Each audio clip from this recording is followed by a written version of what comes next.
Hello and welcome back to another episode of Football PM. It's just me today with myself, Kamazuri. Harry wasn't available to be on this episode.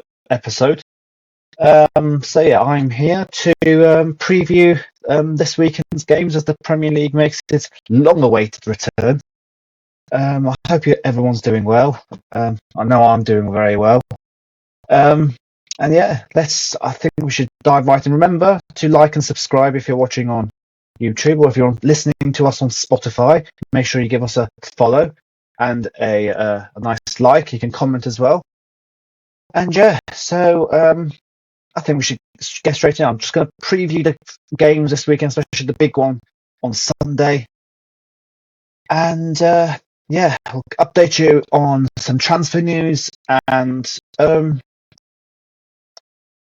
we'll talk a bit about Fantasy Premier League as well. And I'll share my team on here. Well, I say my team. It's not fully done. But anyway, without further ado, I think I should get straight into it then. So yes. The first game, Liverpool versus Bournemouth. Friday Night Football, the champions. Champions don't head to Bournemouth, head to the champions, the Cherries. Well, it's been a very tough time for Liverpool of late, having gone through all they've gone through over the summer and buying the players they've bought in, like Frimpong, Wirtz, Ekitike, and obviously we don't know what the news is on Alexander Isak at the moment. But it's going to be an interesting match, and for Bournemouth to have just come back off the Premier League Summer Series in America, they did all right. They've lost key players. They've just recently lost Ilya Zabani to PSG, and obviously lost Dean Howson. They've still got their core up front. It's going to be an interesting game. I'm looking forward to obviously I've been looking forward to it, but this is going to be an interesting game for to kick the Premier League season off as the champions come to town and kick things off, essentially. But where the match will probably won is probably Liverpool's attack. I think they'll be pretty upset of losing the Charity Shield to Palace on Sunday. So I think Liverpool will be looking forward to this match and playing Bournemouth, who have had a bit of an up and down pre-season. I think it's going to be a very comfortable win for Liverpool, I must say. So I'm going to do some score predictions, see if we get any right. So if I'm going to predict this game, I'm probably going to go for a 3-1 Liverpool win in this one, for Liverpool to win this game. But like I say, Bournemouth have lost keeper. They've got their attack. I'm not entirely sure. I haven't listened to any press conference so far. I think they're mostly tomorrow. I don't know which days are available. I don't know if Kluivert's available. I'm sure he is. But if there's any hope I'll give Bournemouth is that not every other season, maybe every few years, champions do lose their home game, but it's very unlikely Liverpool will lose their they'll lose their first match at home, essentially, of the new season. But so I'm going to go with 3-1 Bournemouth, 3-1 Liverpool win, and I reckon Liverpool win this match. On to the next match of the weekend, the lunchtime game on Saturday. Aston Villa against Newcastle. Well, what a big game this is going to be. Well, all the noise with Newcastle and Isak, that is really going to disrupt would have probably disrupted their training sessions and all that, with Eddie Howe constantly being asked questions about him, and Aston Villa, who've gone about their transfer business quite quietly I must say. They've signed a few players. I think they've just lost today. As at the time of recording, they've lost Jacob Ramsey to Newcastle. So I'm going to say he'll be available to play against his old club, which will be interesting. Um, it's going to be a close one, but with Villa have got the core of their players of last season. They haven't lost Emi Martinez as people were thinking. They've signed a new goalkeeper in Marco Bizzo. It and they've also bought a new striker. It's going to be an interesting game, but honestly, I only see this going one way, especially with the transfer news going on with Isak hanging over their heads essentially. And I only I see Villa just pipping it 2-1, so I'm going to go a Villa 2-1 win. But with Aston Villa, they're all settled. They've got their key players. They've got their Watkins, their Rodgers. I think it's going to be a comfortable win for them. But it might be a close game like this fixture usually is over the years. Although last season Villa did beat them 4-1. But as it's the first game of the season, I reckon this will be a close affair. But I think Villa will pip this one by 2-1. On to the three lunchtime games on Saturday afternoon. Brighton and Fulham, the first one. Again, Fulham gone about their transfer business quite quietly. Haven't really signed anyone of note. And Brighton, on the other hand, have lost key players like Estupinian and João Pedro. How are they going to replace? I don't think they've replaced João Pedro yet. They've replaced Estupinian with De Kuiper. Are Brighton going to have a similar season to last year? As I said in the predictions video, they'll probably finish just outside European table, especially if they don't find a striker. This is going to be another close game, I would think, but I think Brighton will win this one by 2-0.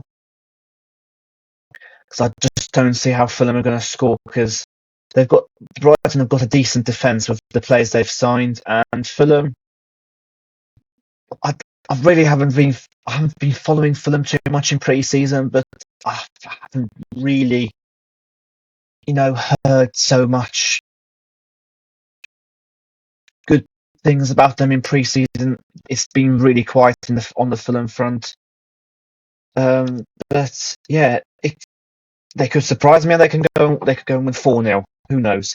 But they've pretty much got the same core of players that they had towards the end of last season. But Brighton at home at the Amex which I would think would be a sunny afternoon by the seaside on the south coast. I really only see a Brighton winning this one. So yeah, I'm going to Brighton 2-0. The other one, the next game on Saturday afternoon, it's the return of the mighty Sunderland back in the big time. Since we last did our last episode, Sunderland have gone and signed ex-Arsenal midfielder Granit Xhaka and have appointed him as their new captain. Now, how's that going to help them with his leadership skills? Is that going to help them stay up? I did say off camera, I did say to Harry and all that, if we'd done that video after the Granit Xhaka news, I probably would have said Sunderland to stay up, and I probably would still agree that Sunderland will stay up now they've signed Xhaka. They have also signed some decent other players in midfield and in attack, like obviously we mentioned Diarra, and they've got Mark Guiu from Chelsea on loan. They've got a good core of players. It's going to be an interesting watch for them. They've got West Ham, who were all right in the summer series when I watched them under Graham Potter. They were doing well. They've got Jared Bowen. They've just signed Callum Wilson as well. Do I see this could be a close game? I was thinking Sunderland would win this regardless, but now the signings they've made, this is going to be an very interesting football match, I must say. it's a hard one to predict, to be honest. This this match, because you've got West Ham, a very very good side. Under Graham Potter, Graham Potter's had a full pre-season as well to discover what his team's strengths and weaknesses are. He signed players he's wanted now. I'm going to go with a 2-2 draw in this one. I think this will be a very tight match, and I'm going to go for a draw in this one because I think Sunderland first match in the Premier League for what 6-7 years. Back in the big time, all the fans will be up for it, the players will be up for it, and I just don't think West Ham will have enough to get the 3 points in this one. So I'm going to go with a 2-2 draw. And I'm looking forward to watching Sunderland this season, as I am all the other two promoted teams. But I'll come on to that very soon. The other game is Tottenham against Burnley. Another one of the big promoted teams against one of the Champions League teams this season. Tottenham having just lost in the Super Cup yesterday to PSG on penalties. They're looking good under Thomas Frank. They had a decent pre-season, beat Arsenal, of course. Also drew to Newcastle. Did they draw? I think that they did draw to Newcastle. And Burnley, obviously, they've lost one of their key players over the summer in James Trafford to Man City. More on that later. And how are they going to cope with that, not having that main key man at the heart of their defence, I guess, in goal, who kept nearly 30 clean sheets. Oh my, I didn't even kept 30 clean sheets. I'm not sure. But yeah, Burnley, Spurs. It's going to be interesting. Thomas Frank doing well at Spurs from what I've seen in pre-season, and Burnley under Scott Parker. Scott Parker going to his old club where he used to play as a player at Tottenham, Tottenham. It's going to be interesting, but I only see a Tottenham winning this one, unfortunately. So I'm going to go with a 2-1 Tottenham win. And obviously Spurs having also signed João Paulinho in the transfer window just gone.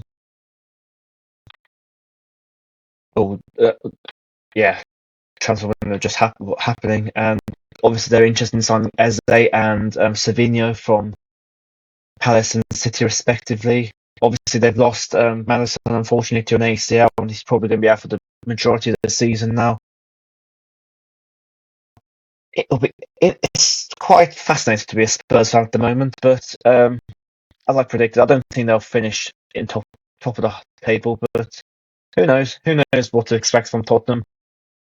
One week they're good, 1 week they're bad, and at other times you just don't know what to expect from them. And Burnley, well, it's going to be a tough ask for them to stay up this season, but just have to wait and see what happens, I guess. So yeah, we're going to go 2-1 Spurs. On to the evening game. Wolves against City. Interesting, this one. Again, Wolves got a new manager who kept them up in Vitor Pereira last season against a City side who are coming back off a disappointing, you'd have to say, Club World Cup campaign. They've just signed James Trafford. Who's going to be their starting keeper in this match? Is it going to be Ederson? Is it going to be Trafford? Who knows? Obviously, Guardiola's come out and said Rodri has had a setback in his injury. Wolves have lost they've lost loads of their players, to be honest. Well, loads of their key players. They've lost Cunha, their most valuable player, I guess, to Man U. It's going to be an interesting match, I must say. Wolves probably, you could say, are one of the favourites to go down. I'm not sure. Sorry, Wolves fans, but it's a tough one. This one, it's a very tough one. it's a tough one to call because you just don't know what City are going to be like, because they have played one pre-season friendly, which was last weekend, and they did win that 3-0. I'm going to go for City when I'm going to go 3-0 to City in this one, but it'll be interesting to see how Wolves do without Cunha. They did well without him last season when he was suspended, but how is it going to affect the rest of the players that he's not there anymore? But yeah, all I see is it's a City win, to be honest, in this one, and City to start off where they left, essentially ended up off last season, ending the season on a high with back-to-back wins. But on to Sunday, the Sunday games. So the first one is Chelsea, newly crowned world champions, against the Charity Shield winners in Crystal Palace. Another interesting game, I must say. Another interesting game to kickstart the new Premier League campaign. I'm gonna say it out there. I'm gonna predict this game already. If they keep, well, I'm guessing they're gonna keep Eze for this game. I'm gonna say 2-2. It's gonna be a draw. I reckon this will be a draw because you've got two very good sides, tactically good. And yeah, I'm gonna go for Chelsea. Chelsea, obviously, since we last spoke, I guess, have signed Hato from Ajax, and they've signed Gittens from Dortmund. And Palace haven't really made any signings. The only signing they've made really is the goalkeeper Benitez and Borna Sosa from what team is that? I think a team from Croatia. So the Palace have really got their main chunk of their team that ended last season, end the season very well with a trophy. So yeah, I do see a 2-2 draw because you're playing the world champions in Chelsea, who have been fantastic in pre-season. Of the two games they've won, obviously very good over the summer over in America. Won the Conference League. I have no issues with Chelsea, but this will be a very fascinating game, and I just think a 2-2 draw would be the right result. I think to kickstart both their campaigns this season with a draw, essentially. So yeah, Chelsea Palace. This will be one of the key games to look out for this weekend, I think, on Sunday. On to the next game. Forest against Brentford. Brentford losing their key players, losing their manager. Forest losing one of their key players, Anthony Elanga. This will be an interesting game, won't it? I don't know which way to go with this one. Forest haven't signed some key players. Obviously, we mentioned Cunha and Jesus from Botafogo. They've signed Dan and Doy from Bologna. Brentford haven't really made any statement signs apart from Jordan Henderson, which was we've probably mentioned in the last video. Since Henderson, they haven't really made any signings. To be honest, I'm probably going to go with a Forest win here. To be honest, I'm probably going to go 2-1 to Forest. Just don't see how Brentford will win this game against Forest at home. They're going to be in the Europa League. They've been strong, end last season strongly, and yeah, I'm going to go with Forest win. I just see Brentford struggling to start the season off until their new manager Keith Andrews gets them going. It's just going to be very hard. They haven't had the best of pre-seasons either, to be honest. Loads of draws, a couple of wins in there, one win in there. And Forest, to be honest, this match could end in a draw. Looking at the Forest pre-season games, they've played 7 pre-season games, 5 of them ending in 0-0 draws, not winning a single one. So don't know what to expect from Forest. Are they going to be as good as they were last season? I don't think so. Even though I did put them quite high up in the table, I think their experience, the experience of their manager will show. And yeah, so I'm going to go 2-1 Forest. It will be a close game. Another game to watch live on Sunday. Another key one to watch, I guess. I'll come back to the other game on Sunday a bit later because it's the big one. I'll talk about Leeds and Everton. Obviously, newly promoted Leeds facing Everton. Leeds having just agreed a deal to sign Calvert-Lewin, who left Everton as a free agent. So it'd be interesting to see if he plays against his old club. And Everton having signed Jack Grealish just yesterday. So this will be another interesting game. It will be a good Monday Night Football, I must say. Very good Monday Night Football. Leeds back in the Premier League after a season out. Everton, obviously, at their new stadium, but this is obviously at Ellen Road. Everton didn't do very well in America in the Premier League Summer Series. They've got obviously defensive issues. Hopefully their defence will be fit and raring to go on come Monday. But yeah, it's going to be interesting to say the least. Yeah, it's not one of these games which it's going to be close to call. I'm probably going to go with the Leeds winning this one. I'm probably going to go 2-1. 2-1. Yeah, I'll go 2-1 to Leeds in this game. Wouldn't surprise me if Calvert-Lewin scored if he's played for Leeds against his old club. It would be very interesting if he did score, to be honest. But yeah, I'm going to go for a 2-1 Leeds win. And yeah, just see that happening, to be honest. Leeds have signed some good players as well, in Sean Longstaff as well. They signed Lucas Perry, the goalkeeper. As I mentioned Everton with Grealish, and obviously they've signed Tierno Barry, which we mentioned in the last video. And yeah, it'll be an interesting game, I must say. But when you see it going one way, and I'm going to go Leeds back at Ellen Road, a big ground. And yeah, I only see a Leeds win, so I'm going to go 2-1 Leeds. Obviously, that leads me on to nicely.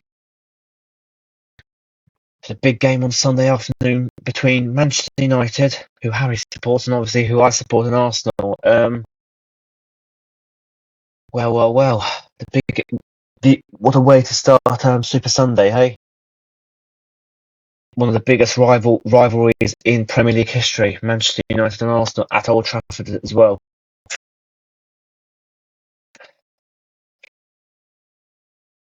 Manchester United having won the Premier League Summer Series against Arsenal, who have had a bit of an up and down pre-season. Up until last weekend when their new signing Gyökeres actually scored in his first goal for the club in pre-season. Arsenal have to win a trophy this season, and Man U have to not finish as low as they did last season. So it's going to be another interesting game. Arsenal having only not won much at many matches at Old Trafford, having won once in the last 4 games essentially at Old Trafford, and 2 of the last 6. So they have a very good record there, but it's going to be the battle of Sesko versus Gyökeres, I would think. Obviously, Man U having signed Sesko just recently and getting Mbeumo and Cunha. How attacking will Ruben Amorim go in this game? Will Arteta start with Gyökeres, or will he go with Havertz? Who knows? Personally, I would think he would go with Gyökeres and give him his Premier League debut. And Manchester United, on the Manchester United front, I would think Sesko would come off the bench, because obviously he would have Amorim would have played with Cunha and Mbeumo in pre-season, so I would think he would start with that front 3. Where would the game be won and lost? probably in the defence and the attack. Can Manu break down the Arsenal defence? Is Gabriel going to be fully fit after his long-term injury? Probably so, because he looked good against Villarreal in the last pre-season game on Saturday last week. I don't know. It's going to be a tough one to score, and Man U going to be coming out firing on all cylinders against Arsenal. New season against one of their main rivals, I guess, in the Premier League. I don't know which way. Honestly, I'm going to go an Arsenal win. I'm going to go with a 2-0 Arsenal win, which would be nice. I think we will keep a clean sheet at their place. Just don't think Man U.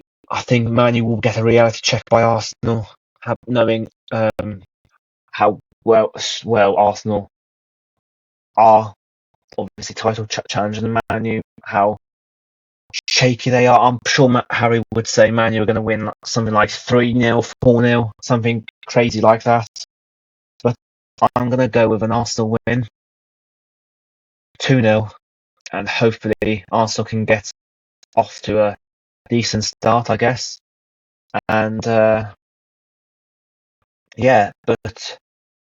it's going to be a very fascinating match, and who's gonna have the say on the other team, and who's going to have the upper hand going into the season, who's going to give the other their first defeat of the season. I don't think Man U will beat Arsenal. At worst, a draw, I think, but I just don't see Man U beating Arsenal with the defence Arsenal have and the firepower Arsenal will have now with Gyökeres, and I don't see how Man U will be able to gel straight away in a Premier League scenario, in a Premier League match-based scenario.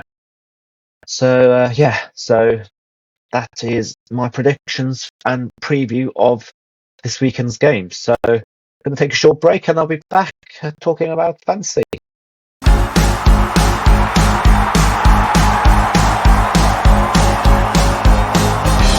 Welcome back to part 2, guys. With just me today. So after the Premier League preview, I'm going to do a little bit of chat about my fantasy team and all that sort of stuff. So see this year, the chips you can use all 4 of them twice in a season now, but obviously you have to use all 4 in the first half, and you can use the same 4 again in the second half of the season. So yeah. Obviously, there's some rules you can check on the Fantasy website if you really are interested to see how the new point system works and all that sort of stuff. But as you can see on screen now, somewhere here, probably here or here, wherever I fancy putting it. This is my team, as you can see. At the moment, it's not really finalised yet. Probably going to make some more adjustments by the time the deadline comes in about 24 hours or so. You can see I've got David Raya in goal. Obviously, he's probably going to keep more clean sheets as well. Again this season, there's no questioning that. It's got my backup as Ramsdale, one of the cheapest options. I'll probably change that to budget some more players for the midfield, premium budgets. Premium midfielders. At the moment, on my defence, I've got more of an attacking threat sort of players like Frimpong and Munoz and Kukurea, excuse me, and Ait Nuri, who's on my bench currently. Thought I'd go more of an attacking sort of team, I guess, so I can get more points in terms of attacking threat, I guess. But obviously it's a subject to change. I might try and find more of a cheaper alternative to give me more chance in midfield. I don't know at the moment, because obviously I'm not sure the Granit Xhaka pick in midfield at the moment, or the Aaron Ramsey on my bench at the moment. Obviously, this is all subject to change. Obviously, we'll keep you updated with our rankings as the season goes on. And yeah, and obviously I'll probably do more videos on tips of FPL and all that sort of stuff as the weeks come by. And keep you up to date with the players you should be buying and which ones you shouldn't be buying, and all the fixtures and all that. Just keep you up to date. But this is a good starting point to show you my team and what I'm thinking at the moment. And obviously, midfield, I've got Salah. We can't really not have Salah, and Saka. To be honest, can't not really have those two.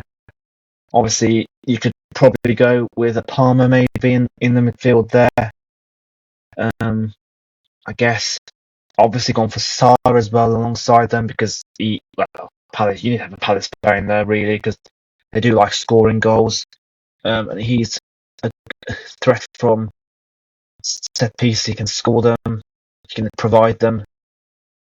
And obviously up front at the moment I've got João Pedro, who's been off electric in pre-season and Club World Cup. And alongside I've got Gyökeres, Arsenal's new man.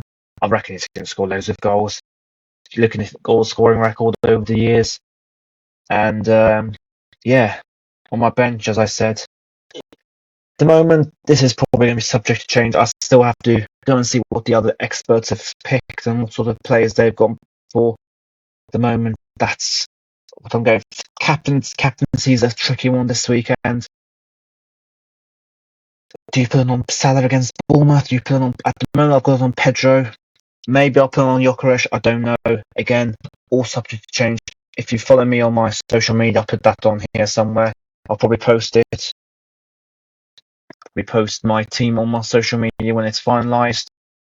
Or I'll actually put it on the Football PM social media when it's finalised and the deadline's locked in. But at the moment, this is what I've actually gone for, and I reckon will be suitable to how I'm going to set up this season. I'll probably go with 3-5-2 if I can afford another premium midfield. I can sort that midfield out, maybe.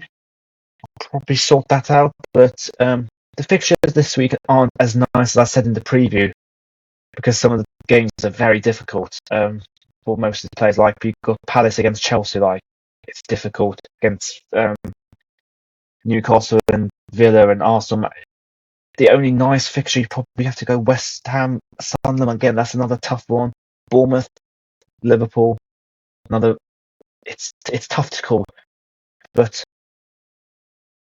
I've gone for that at the moment. But yeah, that's my fantasy team at the moment, and I'll keep you updated over the coming weeks in the videos. And yeah, I'll keep you updated with my ranking and how I'm doing this season. I'll post it on our social media as well. But yeah, that wraps up today's episode. I hope you enjoyed this very short episode with just me today. I hope you enjoyed that with me. Sorry for all the mumbling. It's just trying to work out what I'm saying on my own as well. It's very tough out here doing it on your own. But you know, I hope you've enjoyed listening to my voice in your ears, and I hope you all enjoy the new Premier League campaign. Starting this week, I hope you all go and watch all the games, and yeah, I hope you do well on your fantasy teams if you're playing along. You can join the Football PM league. I guess I'll probably create one, and you can join it here.